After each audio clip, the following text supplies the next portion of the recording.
What's good, Toiletarians?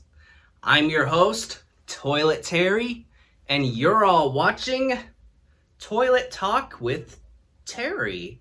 That would be me. Tonight's topic is, this episode's topic is, if you're not watching in the tonight hours, Spouse Rivalry. If I said the word rivalry right, if I said the word rivalry right, rivalry, it's kind of a tongue twister, I know. I'll tell y'all what, I've seen so much of that out of my grandparents, all 6 of them in fact. I've got 6 grandparents. Both my sets of grandparents on my mom and my dad's side are divorced, and even, the others are still alive. All of them are still alive, in other words. Because all of them are still alive, that's pretty interesting right there. Half of them don't even have to have spouse rivalry because they're not married anymore. They never remarried. My grandfather on my dad's side, who played Pee Wee Sutton in my recent film, Private Eyed the Exploit of Pee Wee Sutton, 2 days after wrapping production on the film, 2 days, y'all, he goes directly into hip replacement surgery, and I kid you not, after he gets home, he's trying to do things again, even though the doctor said, stay off it, rest, okay? And Susie, my step-grandmother, his wife, fusses at him all the time. She leaves to go to the grocery store and says, when I get back, you better still be in that recliner. You better still be there, or we're gonna have a problem. And so she leaves, and when she leaves, the radio's off, right? She comes back, the radio is on. But to turn it on, wouldn't have had to got up off the couch and went over to turn it on? And so she's like, oh, good boy. You stayed in your spot. You stayed there. Wait. Why is the radio on? And he says, I can control it from right here. And then guess what she pulls out of her purse? She pulls the remote control out of her purse.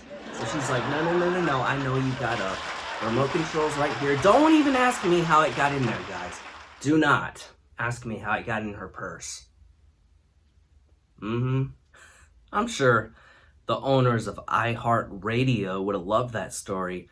Do not move a muscle. Oh, can you turn on the radio for me? Come on.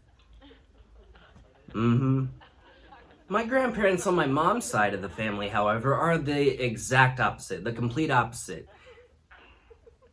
Polar opposites. While Nana, being the female side in the relationship, is the stubborn one, Papa Jerry is still the naughty one. But, the only reason that he perceives her as stubborn is because she keeps on resisting his naughty tactics. Like, for example, here's a naughty tactic that he uses. He tries to tuck her into bed, even her feet, and she says, my feet need air. I literally cannot move if my feet are tucked in. They need air. Can you respect that? And he's like, no. They're gonna freeze to death. And he starts tucking them in because, he's scared she's gonna get a frostbite while they're in the house, protected by air conditioning. Hello, old man, there's such a thing as air conditioning these days. So then, she keeps resisting, and Papa Jerry, perceives this as so stubborn, he goes out and blows his money, all of his money, from his weekly paycheck that week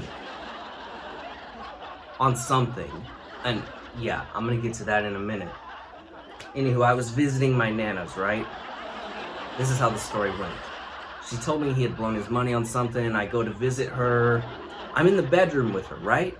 And she's like, see that blanket right there? Pick it up. And I'm like, okay. I pick it up and I'm like, whoa, that's heavy. That is so heavy.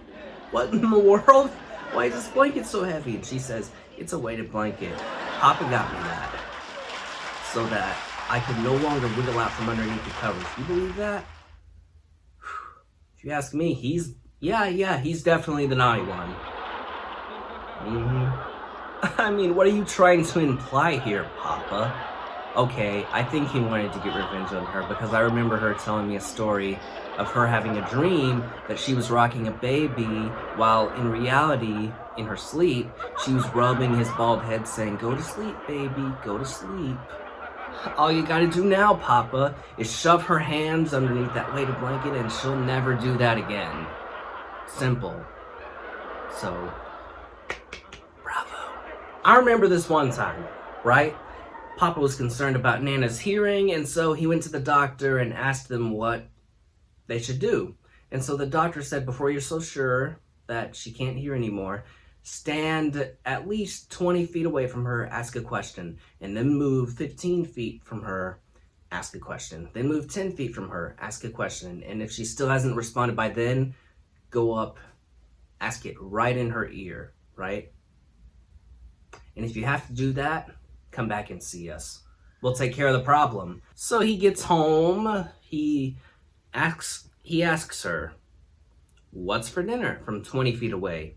Nothing. So then he goes 15 feet from her, 5 feet forward. "What's for dinner?" Nothing. And so then 10 feet from her, "What's for dinner?" Nothing.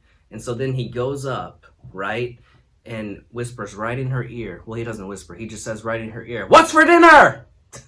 And then she says, for the 4th time, "Beef stew." Yeah, good job, man. Good job. Back to Grandma Susie, however, on my dad's side of the family, and Mike, who is granddaddy, by the way, his name's Mike, being the naughty one, they're trying to hand out candy to trick-or-treaters on Halloween night, right? But there's barely any that come over. There's only one and then none for 2 straight hours, right? And so then Granddaddy says, I gotta go outside and into the garage and maybe work in the workshop for a second or get something from the workshop. I don't know. And so then she stays inside with the candy bowl, still hoping for trick-or-treaters. And then literally a second later, the doorbell rings. And she's like, "Oh, a trick-or-treater." She goes outside, nobody's there. He comes back in with a Coke. He's trying not to laugh. It turns out he had gone out there and done it himself. He comes in, she looks all puzzled, and he's like, "Why are you so puzzled? What's the matter, baby?" Which leads me into our next topic. Toiletarians, join us on the next Toilet Talk for What's the Matter? Don't forget to click subscribe for more content. It's gonna be lit. You don't wanna miss it. All right, take care. Peace, y'all.